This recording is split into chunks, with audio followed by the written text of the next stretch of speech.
Can you upgrade a feed-in tariff solar system without losing your payments? One of the biggest myths in the UK solar industry is that if you're on the feed-in tariff, you can't upgrade your solar system. No batteries, no new inverter, no extra panels, and if you touch anything, you'll lose your payments forever. I've heard this from homeowners, installers, and even energy companies. The problem is, it's not entirely true. But here's the catch. While there are upgrades that can be done safely, there are also mistakes that can create problems with one of the most valuable energy contracts ever created in the UK. And that's why this matters. Some of these old feed-in tariff contracts are now worth hundreds or even thousands of pounds every year. So in this video, I'm going to explain exactly what the feed-in tariff was, why these older systems are so different to modern solar installations, what upgrades are generally considered safe, what changes require extra care, and why for many homeowners, the smartest upgrade today might not be what you think. A quick disclaimer: always speak to your FIT provider and a qualified installer before making major changes to an FIT accredited system. Right, let's get into the video. Back in 2012, solar panels were nowhere near as common as they are today. Panels were expensive. Batteries were virtually unheard of in homes, and a typical solar installation could easily cost between £12,000 and £20,000. Sometimes even more. To encourage homeowners to invest in renewable energy, the government introduced the feed-in tariff, usually shortened to FIT. The concept was simple: install solar panels, generate clean electricity, and get paid for doing it. At the time, it worked brilliantly. Thousands of households invested in solar, and some of the early tariffs were incredibly generous. In fact, some homeowners today are still receiving inflation-linked payments that newer solar customers can only dream of. The feed-in tariff wasn't actually a single payment. It was made up of two separate payments. The first was generation tariff. This paid you for every unit of electricity your solar panels generated, regardless of whether you used it in your home or exported it to the grid. So let's say your solar system generated 2,000 kilowatts in a year, and your generation tariff was 50 pence per kilowatt hour. You'd receive £1,000 simply for generating that electricity. The second payment was the export tariff. This paid you for electricity exported back to the grid. For most domestic FIT systems under 30 kilowatts, exports were usually deemed at 50% of generation, unless an approved export meter was installed. So, using the same example, if your system generated 2,000 kilowatt hours, suppliers would assume that 1,000 kilowatt hours were exported. At an export rate of 6 pence per kilowatt hour, that would be worth just £60 per year. So in this example, the generation payment is worth £1,000 a year, while the export payment is worth only £60 a year. And I really want you to remember that difference, because it's one of the most important concepts in this entire video.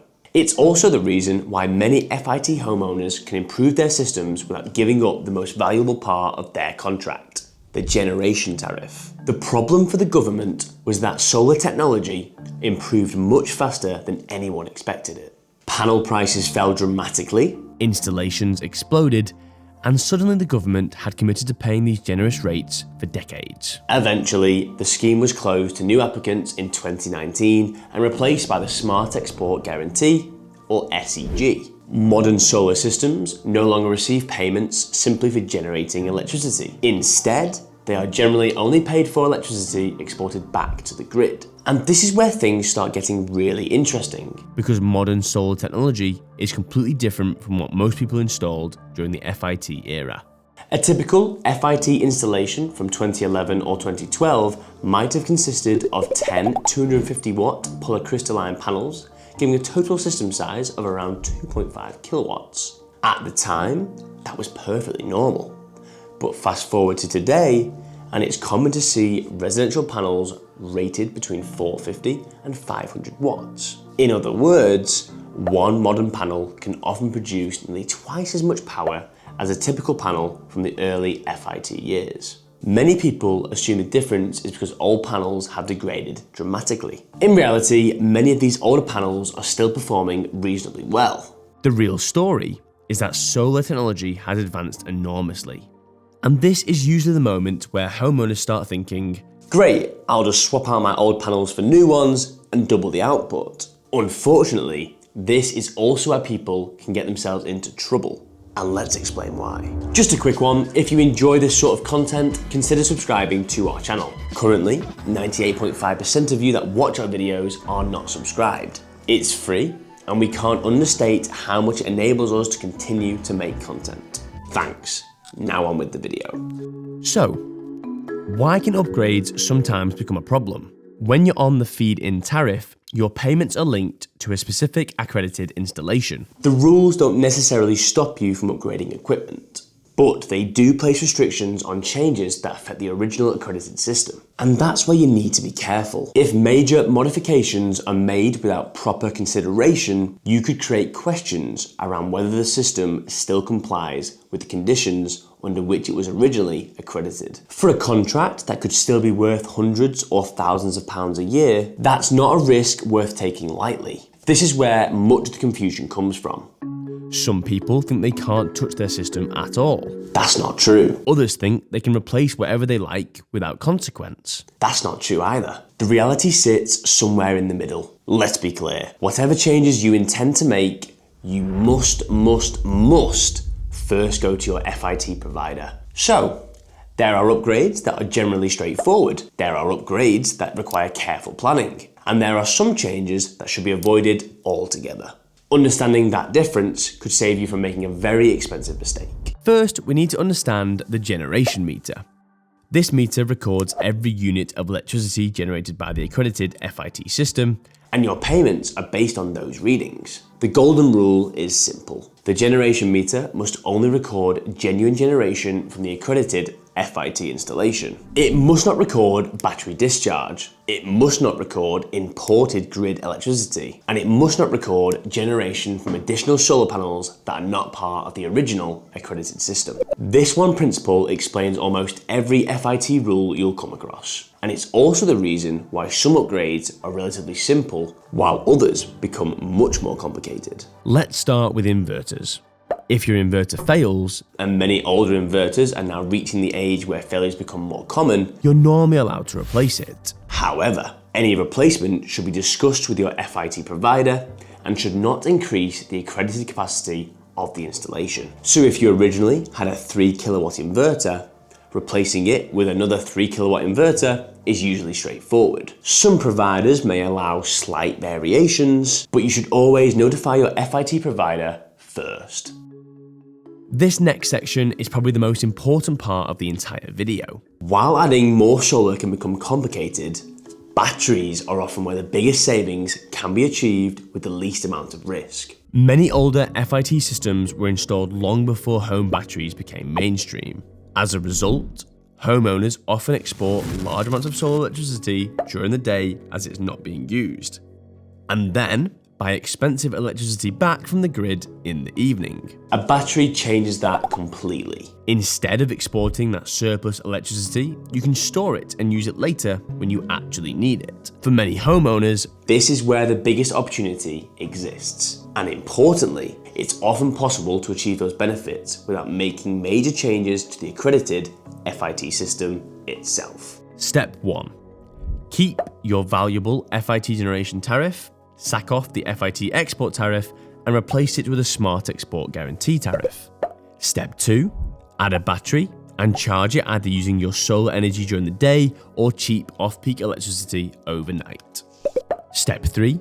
Export any surplus electricity through a modern smart export guarantee tariff. In other words, you're still getting paid for every unit your original FIT system generates. You're buying less expensive electricity from the grid because your battery is covering more of your home's usage. Then, any excess energy can potentially earn better export rates through SEG rather than the old FIT export tariff. For many homeowners, that's the sweet spot. AC coupled batteries are often popular because they work alongside the existing inverter and can usually be installed without interfering with the FIT generation meter. More advanced systems involving hybrid inverters, integrated battery systems, backup power functionality, or products such as the Tesla Powerwall 3 can absolutely be installed. But this is where specialist design becomes critical. The installer must ensure that battery operation cannot artificially increase generation meter readings and that the accredited FIT installation remains compliant. And honestly, If you're fortunate enough to have one of those highest paying FIT contracts, this is usually the point where I'd encourage caution. Because while there are ways to redesign systems and add complexity, some of these contracts are simply too valuable to take unnecessary risks with. Once again, just check with your FIT provider. Now let's talk about additional solar panels. Technically, could you install a completely separate solar system alongside your existing FIT installation? In some cases, yes. Let's go back to our example to make sense of this. You originally had 10-year-old 250-watt solar panels. Modern panels are nearly twice as powerful, so now 5 modern panels could maintain the original FIT system capacity, while another 5 operate separately as a brand new non-FIT system. But this is where things get surprisingly technical. And potentially risky. The key question isn't whether you can physically fit more panels on the roof. The key question is whether the original FIT accredited system remains clearly identifiable and correctly metered. If there's any doubt about where generation is coming from, where battery energy is flowing, or what the generation meter is recording, that's where complications can arise. If you're wondering whether to upgrade an FIT system, I think it's helpful to think about changes in 3 categories. First, low-risk upgrades. These include replacing a failed inverter with an equivalent model and adding battery storage that doesn't interfere with the generation meter. These are generally the safest changes because the accredited FIT installation remains largely unchanged. Then there are the medium risk upgrades. These include adding extra solar panels, installing hybrid inverter systems, or integrating old FIT equipment with newer solar technology. These can absolutely be done, but they require careful planning and proper advice. Finally, there are things you should never do. Don't bypass the generation meter, don't allow battery discharge to flow through the generation meter, and don't increase the accredited system capacity without understanding the implications. Also, don't make major modifications first and then ask later. Because when disputes arise with FIT systems, it's often because someone assumed they knew the rules rather than confirming them. And now we come back to that distinction I asked you to remember earlier. The generation tariff and the export tariff. Because this is the part that surprises most FIT homeowners. In many cases, homeowners can keep their valuable FIT generation payments while choosing to leave their old FIT export payments and move onto a modern smart export guarantee tariff instead. And financially, that can make a lot of sense. Remember, in our earlier example, the generation payment was worth £1,000 per year, while the export payment was worth only £60. That's why protecting the generation tariff is usually the priority. Modern SEG tariffs can often pay significantly more for exported electricity than older FIT export arrangements. So rather than risking the valuable part of the contract, many homeowners choose to keep the generation payments, improve self-consumption with a battery, and optimize export through a modern tariff. And that's really the key message throughout this entire video. Having a feed-in tariff does not mean you're stuck with old technology forever. But it also doesn't mean you should treat your system like any other modern solar installation. For many homeowners, the FIT contract itself is now one of the most valuable parts of the entire setup. Get the right upgrades, and you could significantly reduce your electricity bills whilst protecting those valuable payments. Get it wrong, and you could create problems with a contract that may still have many years of income left to run. That's why understanding what is possible and what is sensible are often two very different things. So if you're thinking about upgrading an old FIT solar system, start by finding your original paperwork, check the age and condition of your inverter, decide what you're actually trying to achieve. Is it more generation, lower electricity bills, battery storage, backup power, better export income, or simply replacing aging equipment? Then speak to an installer who genuinely understands FIT retrofit systems, and most importantly, contact your FIT provider before making any major changes. If you take nothing else away from this video, take away this. For many FIT homeowners, the goal isn't to rebuild the solar system, it's to protect the valuable generation tariff and optimize everything around it. That's why batteries have become such a popular upgrade. If you've got questions about your own FIT system, drop them in the comments below because every setup is different and there are some really interesting options available today.